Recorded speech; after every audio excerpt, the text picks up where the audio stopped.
रात की तारीख हर तरफ छाई हुई थी। सिर्फ मस्जिद के मीनार से अजान की आवाज आ रही थी।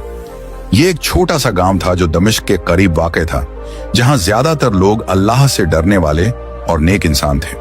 लेकिन इस गांव में एक ऐसी हकीकत छुपी थी जो सुनने वालों के दिलों को हिलाकर रख देती।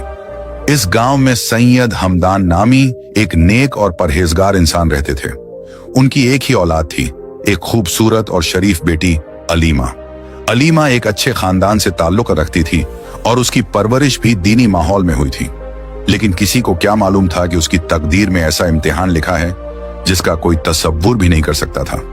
अलीमा की शादी सैयद हमदान के बेटे से हुई थी, लेकिन शादी के कुछ ही महीनों बाद उसका शौहर सफर पर रवाना हो गया और फिर कभी वापस ना आया। सबको लगा कि शायद वो किसी हादसे का शिकार हो गया है, लेकिन कोई पक्की खबर नहीं मिली। गांव के लोगों ने कई बार सैयद हमदान से कहा कि वो अपनी बहू की दूसरी शादी कर दें, लेकिन उन्होंने हमेशा यही कहा, अल्हम्दुलिल्लाह, अलीमा मेरी बहू नहीं, मेरी बेटी जैसी है। मैं उसे कभी बेसहारा नहीं छोड़ूंगा। लेकिन इस फैसले के पीछे एक ऐसा राज छुपा था जिससे कोई वाकिफ नहीं था। एक रात जब चांदनी हर तरफ फैली हुई थी, अलीमा अपने कमरे में कुरान की तिलावत कर रही थी। तभी अचानक दरवाजे पर किसी के दस्तक देने की आवाज आई। अलीमा ने दरवाजा खोला तो सामने एक बुजुर्ग औरत खड़ी थी, जिसकी आंखों में अजीब सा दर्द और बेचैनी झलक रही थी। बेटी, क्या मुझे एक रात के लिए पनाह मिल सकती है?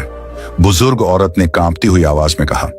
अलीमा ने बिना किसी झिझक के मुस्कुराकर कहा, जी आइए, ये घर आपका है, और उसे अंदर ले आई।